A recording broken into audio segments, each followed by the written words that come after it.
Athletic Director Stan Wilcox just told the crowd, get ready because we're bringing home a national championship back to Tallahassee, and that's all they had to hear. Florida State needed a fantastic finish, and they got it. Jameis Winston to Kelvin Benjamin right here in this end zone. Well, Gene, I can't let you go with giving us a little taste of what we might hear on the air. Give me something, because, I mean, we got a few days to go. Winston rolls right, he throws. It's caught, Kelvin Benjamin. Touchdown FSU. Noles are going to win the championship.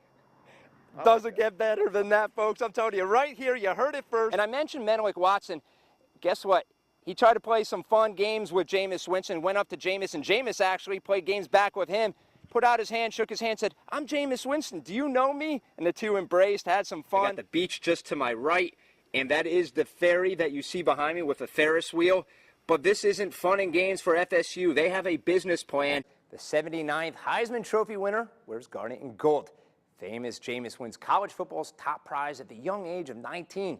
He's the youngest to do so. Good evening, Jason. When you wish upon a shooting star here at Walt Disney World, dreams come true. So roll out the red carpet. Florida State freshman quarterback Jameis Winston is not charged in a sexual battery case, according to State Attorney Willie Meggs. The case is closed. Jason, how does the decision impact the Noles as a football team?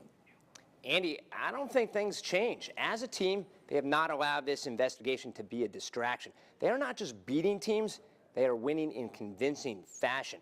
You talked about some of these young guys. You ever try to mentor? Do you ever take time out to talk to some of these guys?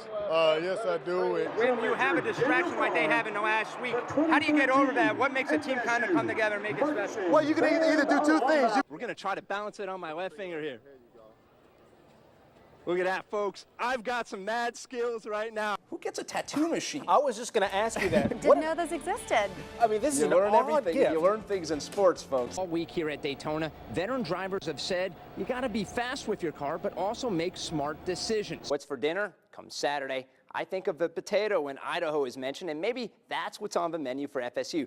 The Noles are a 58.5-point favorite. Thanks to a kind stranger, Kia wound up with bus fare. Still unsure of where to spend the night. By strange luck, she wound up at the homeless shelter. 77th Masters teed off today from Augusta National. My jacket size? A 40 regular. But come Sunday, I won't be getting fitted for a green jacket. And you can't script a better way to end conference play. What's that? Yeah, Noles fans, I can hear you loud and clear from your living rooms. Best scenario would be to win. I'm with you. It's time to buckle up that chin strap, lace up those cleats, and let's get after it. And there are two pitchers who are sporting mustaches saying that success is all because of the stash. All right, well, that wraps it up. You stay classy, Tallahassee. This is the best sportscast I've ever had. It's all about the stash. It's been quite the season for Jameis Winston. Hard to believe he's just a freshman, youngest quarterback ever to win the Heisman Trophy. He's been honored with more than, get this, 40 different accolades for his efforts. The one honor that might have been the most fun, being on the David Letterman show last night. I mentioned postseason awards. Today, Jameis topped the Associated Press's All-American team. 4 Seminoles made first team, more than any other school. 6 made the 3 teams, again, more than any other school. So here is the full list of All-Americans. Joining Winston is center Brian Stork, kicker Roberto Aguayo, and cornerback LaMarcus Joyner. Now, Cam Irving and Timmy Jernigan made second team. Telvin Smith came back to do big things. He's playing for a national championship, but wants to play in the NFL. Today, he accepted a bid to play in the Senior Bowl, a showcase for scouts. The game is January 25th in Mobile, Alabama. Giles High School has hired a new head football coach after a 7-week search. They didn't have to go far to find their guy. Giles promotes offensive coordinator Garrett John to head coach. He's a former Leon quarterback, All-State in 1999, also played QB at Florida Atlantic. And the bowl season kicks off on Saturday. 4 games on tap. On December 27th, Marshall takes on Maryland in the Military Bowl. You ask, why are we talking about Marshall? Here at WCTV, we don't forget our local heroes of the gridiron. Rickard's Montarius Levet is a big reason Marshall is in the postseason. He has 28 tackles and 2 interceptions. You're watching one of them right now. Thundering Herd looking to upset the Terps. Do our job and be in the right position we're supposed to. You know, we got great receivers, so we got to do a great job of covering. You know, we're a man team, so we got to do a really great job of covering the guys, and we got to contain the quarterback. You know, he will make plays if we let him get too comfortable. So we got to bring a lot of pressure. The Rickards alum, not the only local player on Marshall's roster. Jermaine Holmes went to Valdosta, 82 tackles, 2 sacks. How about Taquan Lang?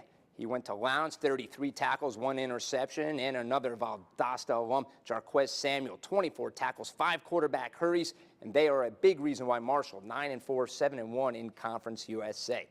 All right, this week the Noles basketball team gets to see what they are made of. Tonight, they host a 7-2 Charlotte team that won the San Juan tournament FSU played in. Well, they beat a Michigan team that FSU came up short against in overtime.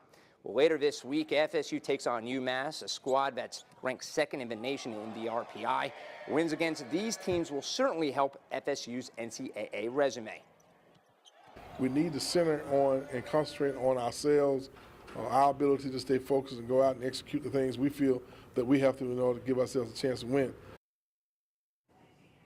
And we finish things off with your Fish and Game Report. Peak times are 2 a.m., 2:40 p.m. Busy game tonight. All right, thanks, Jason. North Florida Christian pitcher Carson Sands has picture-perfect form. That's why both pro scouts and FSU covet him. I actually lose sleep over it every night. I sit and lay in bed and think about it. Standing 6 foot 3 inches tall, many baseball scouts are projecting the hard-throwing left-hander to be a late first-round, early second-round pick in next year's amateur draft. When you hear that pop, man, it tells you it's going to be a good day. Usually it means you're right in the zone, you're hitting the mitt the right way, and that's one of the things that's one of my biggest pet peeves is the catcher's glove. If it doesn't pop, then I'm going to feel like I won't feel good that day. And Sands has quite the arsenal. 4-seam, 2-seam, curveball, circle change. It'll all be on display at the end of August. The rising senior will participate in the Under Armour All-American game at Wrigley Field. I'll be sweating bullets for sure. I'm going to have a big smile on my face, go out there, have fun. And one of the things I'm going to be looking at is when I'm walking out, I'm going to know there's thousands of fans behind me watching and looking. So, and people back home watching you on TV.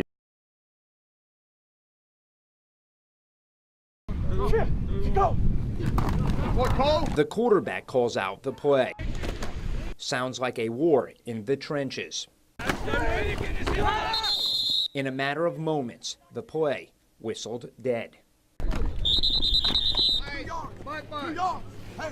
So much has happened.